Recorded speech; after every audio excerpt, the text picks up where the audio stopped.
عالمی ادارہ صحت کی جانب سے سال 2020 کو نرس اور مڈ وائف کا سال قرار دیا گیا تھا، اور اسی سال جب کرونا نے اپنا جال پھیلایا تو ڈاکٹروں کے ساتھ ساتھ نرسز اور مڈ وائفز کا کام بھی کئی گنا بڑھ گیا. کہتے ہیں کہ سال قرار دیا گیا اور اس کے بعد ان کی اہمیت کا اور اندازہ ہو گیا. تو کئی ہفتے یہ لوگ اپنے گھروں کو نہیں جا سکے.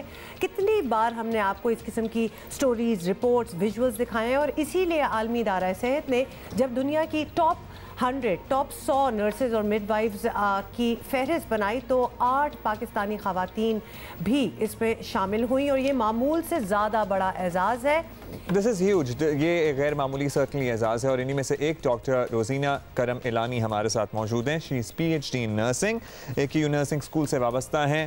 ڈاکٹر صاحبہ، ڈاکٹر روزینہ، بہت شکریہ آپ نے وقت دیا. اس سال کو تو بہت مبارک. اس سال کو تو قرار دیا گیا تھا نرسز اینڈ مڈ وائفز کا سال، لیکن کیا آپ لوگوں میں سے کسی نے ایکسپیکٹ کیا تھا کہ اتنا انیوژول سال رہے گا ہم سب کے لیے ہی، اور پرٹیکولرلی آپ لوگوں کے لیے جس میں اتنا زیادہ کام اور وہ PPEs پہننا اور کئی ہفتے اپنے گھر بھی نہ جا پانا؟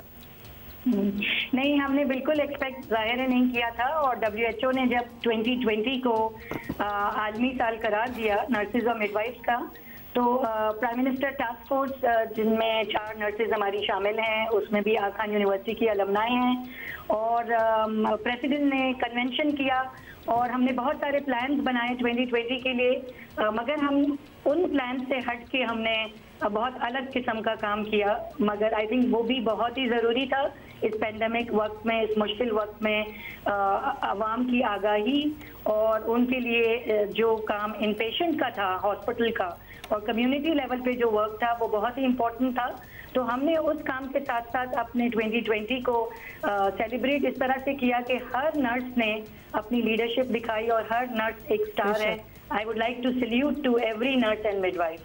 اچھا ڈاکٹر روزینہ، یہ سال تو ایسا تھا کہ جو کہ شاید ڈاکٹری میں، میڈیسن میں، نرسز، یہ جو سارا میڈیکل سٹاف ہوتا ہے اس میں اتنا انٹرسٹ نہ بھی رکھتا ہو، لیکن اس بار تو آپ اوائڈ بھی نہیں کر سکتے تھے، آپ کو ان کی ضرورت تھی. آپ کو لگتا ہے کہ لوگوں میں وہ جو رسپیکٹ ہے نرسز کا اور نرسنگ پروفیشن کا، وہ بڑھا ہے کچھ بیکاز آف واٹ دے سو اس سال میں؟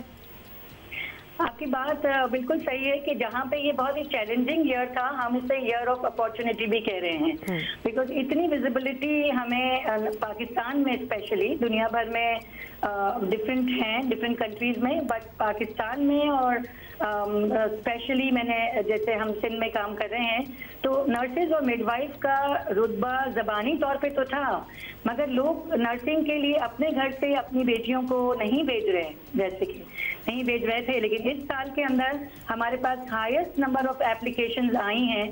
40 سال ہوئے ہیں ہمیں. This is our 40th anniversary of school of nursing at AKU. ہم اپنی 40th اینیورسری منا رہے ہیں، and we had highest number of application pool this year. تو ہم بڑے متاثر ہوئے ہیں، اور اس سے ہمیں لگ رہا ہے کہ لوگوں نے قدر کی ہے کہ نرسز اور مڈ وائف نے فرنٹ لائن پہ آ کے بہت اچھا کام کیا ہے اس سال میں. Very true. ڈاکٹر صاحبہ، اگلا سوال میرا یہی تھا کہ میں نے بہت سے لوگوں سے ہماری ملاقات ہوتی ہے، بچیوں سے ملاقات ہو یا لڑکوں سے ملاقات ہو، ڈاکٹر سب بننا چاہتے ہیں، نرس کوئی نہیں بننا چاہتا. تو I hope this trend changes with time as well. But then we also hope that it stays like that, کیونکہ وہی ہے نا کہ مشکل وقت میں تو جن کی آپ کو ضرورت ہوتی ہے وہ آپ کو یاد آ جاتے ہیں.